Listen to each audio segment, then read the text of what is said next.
የሶስት ወር እርጉዝ እያለሁ በህመም ምክንያት አፈጠርኩኝ። በዛው ሳይሻለኝ ደም መፍሰስ ጀመረኝ። ሐኪም ጽንሱ ስለማይቀጥል ማህፀንሽ መጠረግ አለበት አለኝ። እናም ተጠረኩኝ። ለ18 ቀን ያህል ደም የፈሰሰኝ ስለነበረ ሶላትም አልሰገድኩም፣ ጾምም አልጾምኩም። ምን ማድረግ አለብኝ ያብራሩልኝ የሚል ጥያቄ። መጥፎ ነገር ያየ በእጁ ይከላከል፣ ያልቻለ ዳሽ የሚለው ሐዲስ ከዚያ ቦታ ዘወር ማለት ያልቻለ ሰው ምን ማድረግ አለበት ያብራሩልኝ የሚል ጥያቄ። ገንዘባቸውን በሐላል የማያገኙ ሰዎች ለምሳሌ ጫት የሚሸጡ ሰዎች የገዙትን ምግብ ከነሱ ጋር አብሮ መመገብ ይቻላል የሚል ጥያቄ። አጅነቢ ወንድ ውዱእ አድርገን እቃ ስንቀባበል እጄን ቢነካው ውዱእ ይፈርሳል የሚል ጥያቄ። መንገድ ላይ ወድቆ የተገኘ እቃ ወይም ገንዘብ ሰዎቹ በፍጹም ሊገኙ የማይችሉ ከሆነ ምን መደረግ አለበት የሚል ጥያቄ።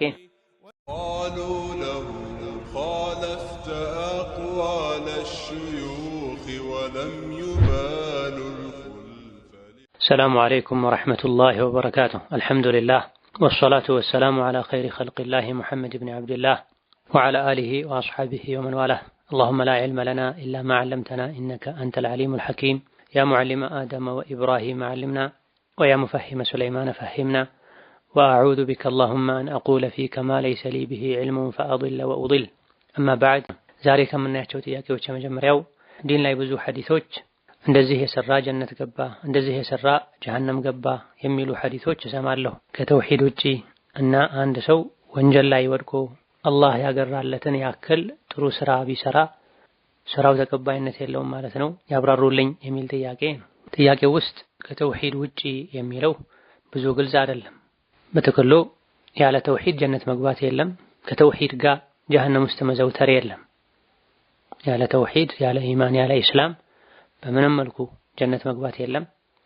ከተውሂድ ከኢስላም ጋር ደግሞ ጀሃነም ውስጥ መዘውተር የለም። ሐዲሶችን በተመለከተ እንዲህ ያደረገ ጀነት ገባ ይገባል፣ እንዲህ ያደረገ ጀሃነም ገባ ወይም ይገባል የሚሉ ሐዲሶች መስፈርቱ ከመሟላት ጋር ከልካይ ነገሮች ካለመኖራቸው ጋር ተብሎ ነው የሚተረጎሙት።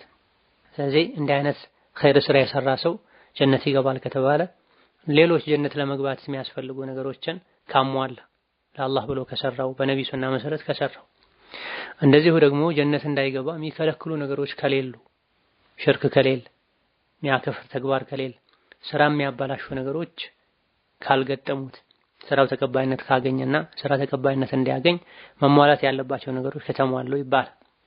ስለዚህ ይሄን ያደረገ ጀነት ገባ ይገባል፣ ይሄን ያደረገ ጀሃነም ይገባል የሚባልላቸው ነገሮች ሰበቦች ናቸው፣ ምክንያቶች ናቸው። ምክንያቱ ተሟልቶም ከልካይ ነገሮች ሊኖሩ ይችላሉ። ከልካይ ነገሮች ባይኖሩም ጀነት ያስገባል የተባለውን ነገር በትክክል ፈጽመው ላይሆን ይችላል።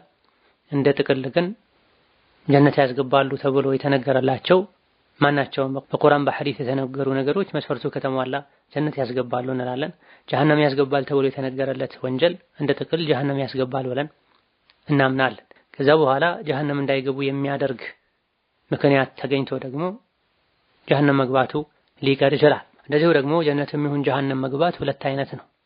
ጀነት መግባት ሰተት ብሎ ምንም አይነት ሂሳብ፣ ቅጣት፣ ስቃይ ሳይኖር መግባት አለ። በዚህ መልኩ ጀነት የሚያስገባ ስራ ሊኖር ይችላል።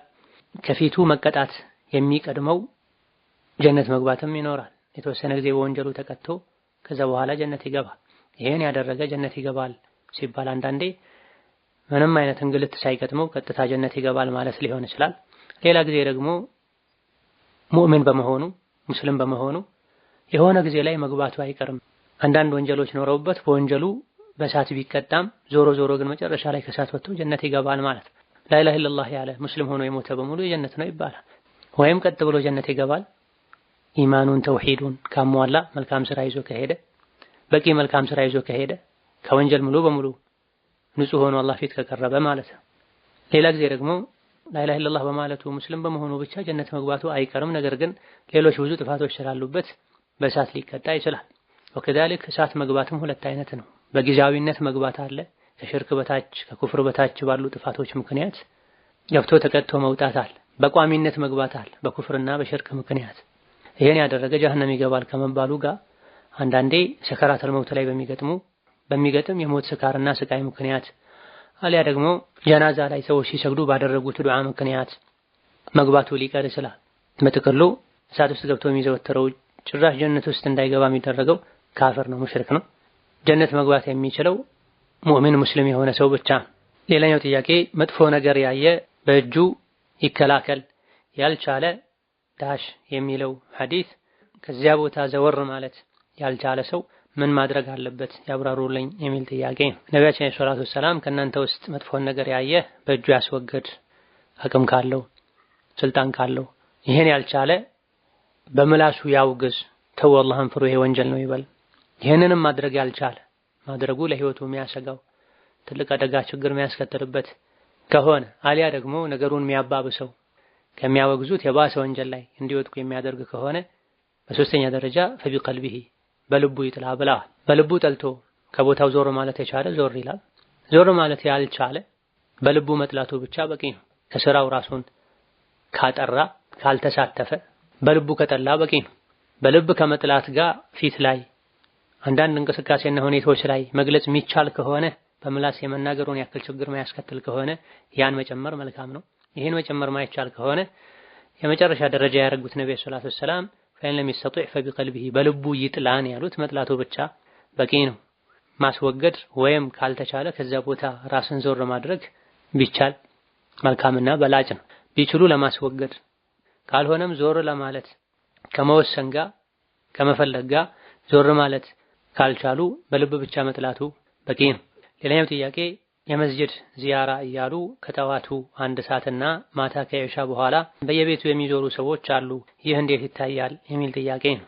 በእነዚህ ሰዓቶች ተገድባችሁ መስጂድ ዘይሩ የሚል ሐዲስ የለም።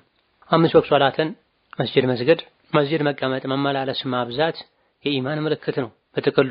ነገር ግን ጠዋት 1 ሰዓትና ምሽት ከኢሻ በኋላ መስጂድ መመላለስ አሊያ ደግሞ የሆነ ሰዓት ላይ ገድቦ በየቤቱ መዞር በዚህ መልኩ እንዲህ አድርጉ ተብሎ የተደነገገ ነገር አይደለም። መምከር የሚፈልጉትን ሰው ከኢሻ በኋላ ስለሚያገኙ ከሆነ ችግር የለም።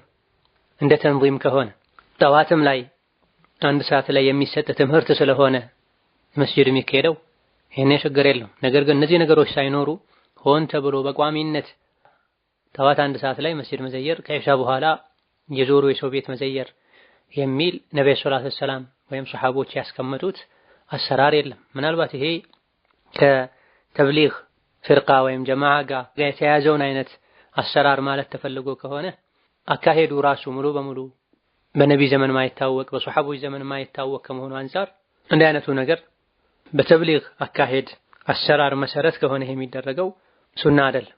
የነቢም የሱሐቦችም አካሄድ አይደለም። ሰዎችን መምከር ዳዕዋ ነው፣ ዒባዳ ነው።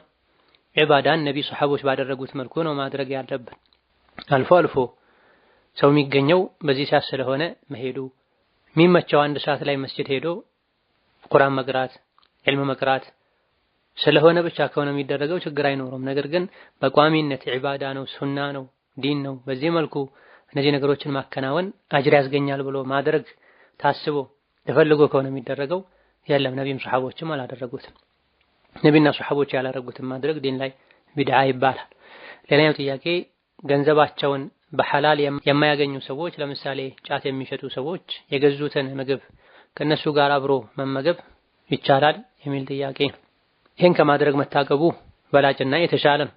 በተለይ አላደርግም አልበላም ያንተ ገንዘብህ ከስብህ ንጹህ አይደለም ብሎ መተው እሱ ላይ ተጽዕኖ የሚያሳድር ከሆነ ይሄን ስራው እንዲተው ከስቡን እንዲያጠራ የሚገፋፋ ከሆነ መተው በላጭ ነው፣ ይመከራል።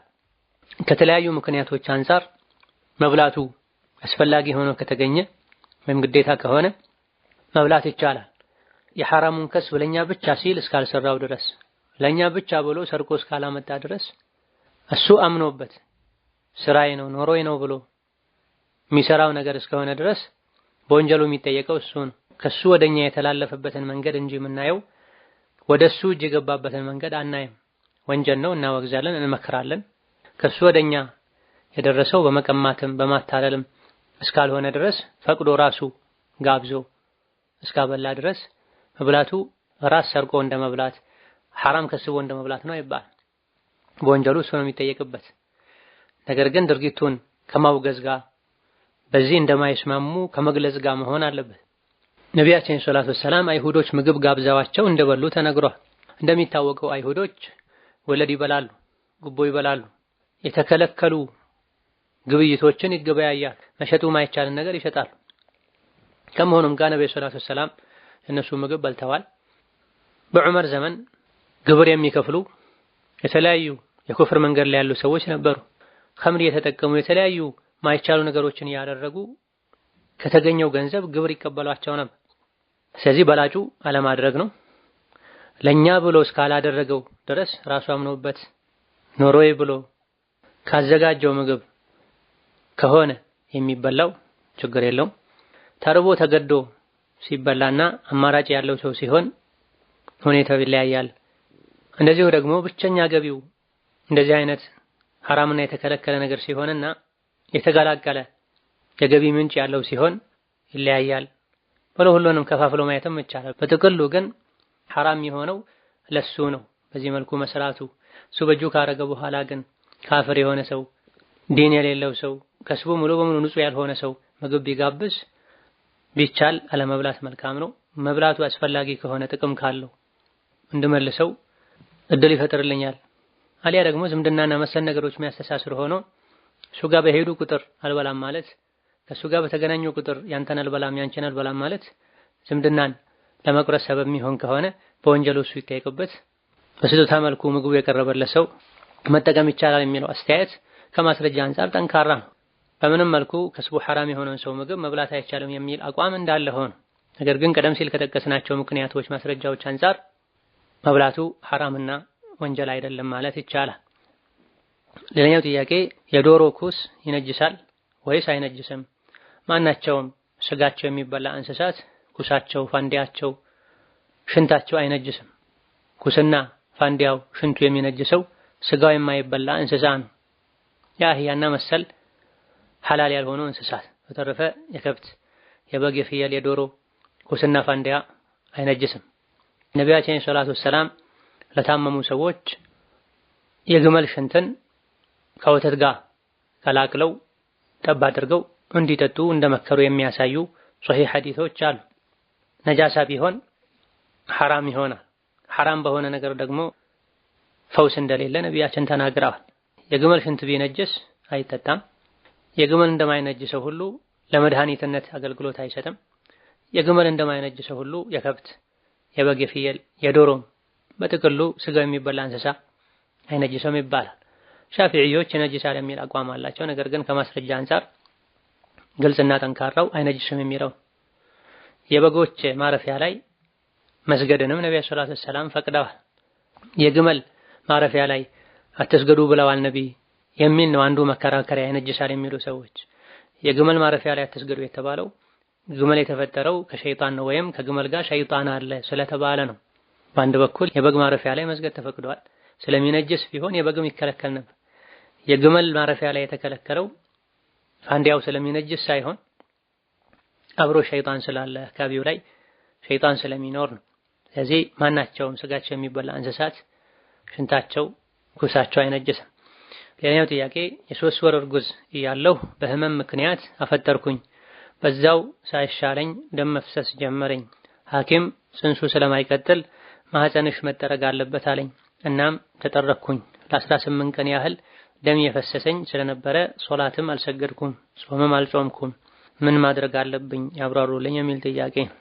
የወጣው ጽንስ ቢያንስ የሰውነት ቅርጽ ይዞ ከነበረ የሆነ የሰውነት ምስል ምልክት ከነበረው የሚፈሰው ደም እንደ ወሊድ ደም ነው የሚቆጠረው። መስገድ አይቻልም። በኋላም ቀዷ ማውጣት ግዴታ አይሆንም። የጾም ጊዜ ከነበረ ጾሙ በኋላ ቀዷ ይወጣል። ማህፀን ሲጠረግ የወጣው ጽንስ ምንም አይነት የሰውነት ምልክት ካልነበረው እድሜው ለዛ ካልደረሰ የሚፈሰው ደም እንደ በሽታ ደም ነው የሚቆጠረው። አንዴ ታጥቦ በየጊዜው እስትንጃና ውዱእ ያረጉ መስገድ ይቻላል። በዚህ መልኩ ያለፈውን ሶላትም ጾምም ይሄኔ ቀዷ ማውጣቱ ግዴታ ይሆናል። ሌላኛው ጥያቄ በውዱእ ላይ ሴቶች ፀጉራቸውን ሲያብሱ አንድ ጊዜ ብቻ ወደ ኋላ ቢያብሱ በቂ ነው ወይስ የግድ ወደፊት መመለስ አለባቸው? ችግር የለውም የሚል ነገር ሰምቻለሁ። ይህ እንዴት ይታያል? የሚል ጥያቄ። ቡኻሪ ሙስሊም በዘገቡት ሐዲስ ነቢያችን ሰለላሁ ዐለይሂ ወሰለም ውዱእ ሲያደርጉ ፀጉራቸውን ከግንባራቸው ጀምረው እስከ ማጅራታቸው አካባቢ ድረስ አበሱ። ከዛ በኋላ ደግሞ እንደዛው እንዳለ እጃቸውን ወደ ጀመሩበት ወደ ግንባራቸው መለሱ ይላል። ይሄ የተሟላው ተወዳጁ የፀጉር አስተባበስ ነው። ግዴታው ግን ሙሉ ፀጉርን ማበሱ ነው። ወደ ኋላ ወስዶ መልሶ ማምጣቱ ሱና ነው፣ የተሟላ አስተባበስ ነው። ዋጅብ የሚሆነው በምንም መልኩ ያበሱ ሙሉ ፀጉርን የራስ ቅል ላይ ያለ ፀጉርን ማዳረስ ነው። ሴቶች እስከ ማጅራታቸው ነው ወይም እስከ ኋላኛው የፀጉር መብቀያ ጥግ ድረስ ነው ማበስ የሚወጅብባቸው እንጂ ፀጉራቸው እስከሚደርስበት እስከ ትከሻቸው እስከ ወገባቸው ወይም ፀጉራቸው ርዝመቱ እስከሚደርስበት ሁሉ የማበስ ግዴታ የለባቸው። ወደ ኋላ የረዘመውን አጥፎ መልሶ ማበስም የለባቸው። ከፊት ለፊት ከግንባር ከፀጉር መብቀያ እስከ ኋላ ማጅራት ዋናው የፀጉር መብቀያ ማቆሚያ ድረስ ነውና የሚታበሰው። እስከዛ ድረስ ካበሱ በምንም መልኩ ሙሉ ፀጉራቸውን ራስ ቅላቸውን ካዳረሱ በቂ ነው። ፀጉር ይበላሻል ብለው ከሰጉ መመለሱ ቢቀር ችግር የለውም ማለት ነው። ዋናው ከፊትም ይሁን ከየትም ጀምሮ ሙሉ ፀጉርን ማዳረሱ፣ መመለሱ የሚያስከትለው ጉዳት ችግር ከሌለ የተሻለ ይሆናል። የተሟላ የሱና አጅርን ያስገኛል። ሌላኛው ጥያቄ አጅነቢ ወንድ ውዱእ አድርገን እቃ ስንቀባበል እጄን ቢነካው ውዱእ ይፈርሳል የሚል ጥያቄ ነው። ሴት ልጅ ወንድ መንካቷ ወንድ ሴት ልጅን መንካቱ ውዱእ ያፈርሳል አያፈርስም በፊቅህ ሊቃውንት መካከል ኺላፍ የአስተያየት ልዩነት ያለበት ጉዳይ ነው። የተለያዩ ፉቃሃዎች ከሻፊዕዮችም ከሐንበልዮችም ከሌሎችም ወንድ ሴትን ሴት ወንድን መንካት ውዱእ ያፈርሳል የሚል አቋም አላቸው። የተወሰኑት በስሜት ከተነካ ነው የሚል አቋም አላቸው። የተወሰኑት መንካቱ ብቻ አያፈርስም መንካቱን መነካካቱን ተከትሎ የሚወጣ ፈሳሽ ነገር ውዱእ የሚያፈርስ ነገር ሲኖር ነው በላ። ትክክለኛውም ይሄ ነው። መንካቱ ብቻ አያፈርስም። መነካካቱን ተከትሎ ስሜት ተቀስቅሶ የሚወጣ ፈሳሽ ካለ መንየም ይሁን መዲ በዚህ ውዱእ ይፈርሳል እንጂ መንካቱ ብቻ ውዱእ አያፈርስም ወንጀል ቢሆን። ምክንያቱም በትክክለኛ በሶሒህ ሐዲስ የነቢ ባለቤቶች ነብዩ ሰለላሁ ዐለይሂ ወሰለም አንዳንድ ባለቤቶቻቸውን ሚስቶቻቸውን ስመው ውዱእ ሳያደርጉ ይሰግዱ እንደነበረ ተነግሯል። ሌሊት ላይ በጨለማ ነብይ የሰገዱ ባለቤታቸው እግሯን ተዘረጋ እንደነበረና ስጁድ ማድረግ ሲፈልጉ እግሯን ነካ ቆንጠጥ ያደርጉ እንደነበረም ተነግሯል። ግልጽ በሆነ ሐዲስ ሴት ልጅ ውዱእ ታፈርሳለች፣ አጅነቢ መንካት ውዱእ ያፈርሳልም አልተባለም። ቢበዛ ያለው አውላ መስቱሙን ኒሳ የሚል የቁርአን አንቀጽ ነው። ይህ በርግጥ ቀደምቶችም መንካት የሚለውን ቀጥታ በእጅ በመንካት ፈስረዋል። ሌሎች ደግሞ ግብረ ስጋ ግንኙነት በማድረግ ፈስረዋል። ትክክለኛውም ተመራጩም ይሄ ነው። አውላ መስቱሙን ኒሳ ማለት ከሴት ጋር የተነካካችሁ ከሴት ጋር በስሜት የተነካካችሁ ግብረ ስጋ ግንኙነት ያረጋችሁ እንደሆነ ውዱአችሁ ይፈርሳል። አልፎ ትጥበትም ይወጅባል። ለሶላት ታጠቡ ውዱእ አድርጉ ማለት ነው የተፈለገበት እንጂ ሴትን ስለነካችሁ ብቻ ማለት አይደለም። ምክንያቱም ሌላኛው ሷሂህ ትክክለኛ ሐዲስ ላይ ነብዩ ሰለላሁ ዐለይሂ ወሰለም ባለቤቶቻቸውን ስመው ውዱእ ሳያደርጉ እንደሰገዱ ተነግሯል። ስለዚህ አጅነቢ ወንድም ይሁን ሴት መንካቱ ውዱእ አያፈርስም። ነገር ግን አጅነቢን መንካት ወንጀል ነው፣ ክልክል ነው። ነብያችን ሰለላሁ ዐለይሂ ወሰለም ለሳቸው ሐላል ማትሆንን ሴት ነክተው አያውቁ። የሚከለከለው መጨባበጡ ብቻ ሳይሆን መነካካቱም ይከለከላል። በቂ ጥንቃቄ መደረግ አለበት። ሴት ልጅ ጓንት ማድረግ አለባት። በቂ ጥንቃቄ ከማድረግ ጋር ሳያስቡ ወንድና ሴት አጅነቢ ወንድና ሴት ቢነካኩ በዚህ ብቻ ውዱእ አይፈርስም። መጨባበጡ ሐራም ነው፣ ወንጀል ነው። የተለያዩ ፉቃሃዎችም ይሄን ጠቅሰዋል። አጅነቢ ወንድ ለአካለ መጠን የደረሰች ወይም ደግሞ ለተቃራኒ ጾታ ልትታሰብ ምትችል እዛ ደረጃ የደረሰ እድሜ ያላትን ሴት መንካት ሐራም እንደሆነ መንካት መጨበጥ ሐራም እንደሆነ ሻፊዒዮችም ሐንበልዮችም ማሊኪዮችም ሌሎችም ተናግረዋል። አጅነቢን ማየት እንደሚከለከለው ሁሉ መንካትም ይከለከላል። መንካቱ ከማየቱ የከፋ ነው። ስለዚህ ብዙ ሰዎች ውዱእ አለኝ ብለው አጅነቢን ከመንካት ከሚጠነቀቁት በላይ ውዱእ እንኳ ባይኖራቸው አጅነቢን መሳምና ማቀፍን መጨበጥን ሊጠነቀቁ ይገባቸዋል። ውዱእ ያፈርሳል ብለው እንዲያስቡ ያደረጋቸው ዲናቸው ያለምንም ጥርጥር አጅነቢ ሴትን መንካት፣ ማቀፍ፣ መሳምን ይከለክላቸዋል። ውዱእ ያፈርሳል አያፈርስም የሚለው ኺላፍ እንኳን አለበት። አጅነቢ ሴትን መንካት ውዱእ አያፈርስም የሚሉ በርካታ ፉቃሃዎች አሉ። ነገር ግን ሁሉም የፍቅህ የመዝሀብ ባለቤቶች አጅነቢ ሴትን መጨበጥ፣ ማቀፍ፣ መንካት ሐራም እንደሆነ ይናገራሉ። ሆኖም ብዙ ጊዜ አጅነቢን መንካት ውዱእ አያፈርስም የሚለው ነጥብ እንዳለ ሆኖ ብዙ ጊዜ በተቃራኒ ጾታዎች መካከል መነካካት የስሜት መቀስቀስን ስለሚያስከትል ስሜት ከተቀሰቀሰ በኋላ ውዱእ የሚያፈርስ ነገር ሊወጣ ስለሚችል ከፍተኛ ጥንቃቄ ማድረግ ያስፈልጋል። ሌላኛው ጥያቄ መንገድ ላይ ወድቆ የተገኘ ዕቃ ወይም ገንዘብ ሰዎቹ በፍጹም ሊገኙ የማይችሉ ከሆነ ምን መደረግ አለበት የሚል ጥያቄ ነው። ሰዎቹ በፍጹም ሊገኙ አይችሉም የሚባለው ሸሪዓው ያስቀመጠውን ማፈላለጊያ ጊዜ ገደብ ካጠናቀቁ በኋላ ነው። ኢማም አልቡኻሪ በዘገቡት ሐዲስ እንደተነገረው አንድን ዕቃ ባለቤቱ ማይታወቅ ባለቤት የሌለውን ዕቃ ያገኘ ሰው ድፍን ዓመት ያፈላልግ ተብሏል። አይነቱን፣ ብዛቱን፣ ዕቃውን ጠንቅቆ አውቆ ከዛ በኋላ ሰዎች በሚሰበሰቡበት ስፍራ አካባቢ ላይ ለዓመት ያፈላልግ። ዕቃ የጠፋው ይጠይቀኝ ያናግረኝ ይበል። ለጠየቁት ሰዎች ያገኘውን ዕቃ ብዛቱን፣ አይነቱን፣ ማስቀመጫ መያዣ ዕቃውን እየጠየቀ ትክክለኛ እሱ ጋር የተገኘውን ዕቃ ምልክቶችን ለነገረው ሰው መስጠት ይኖርበታል። ሲያነሳም አባቱ ሲመጣ ልሰጥ ብሎ መነየት አለበት። አፈላልጎ ለአባቱ ለመስጠት ለማድረስ ዝግጁ ያልሆነ ሰው ማንሳትም የለበትም። ዓመት ሳይሞላው መጠቀምም ለሌላ አሳልፎ መስጠትም አይቻልም። ዓመት ከሞላው በኋላ ሁለት አማራጭ አሉ። ከፈለገ ለራሱ መጠቀም ይችላል፣ አባቱ ሲመጣ ለመመለስ ዝግጁ ከመሆን ጋር።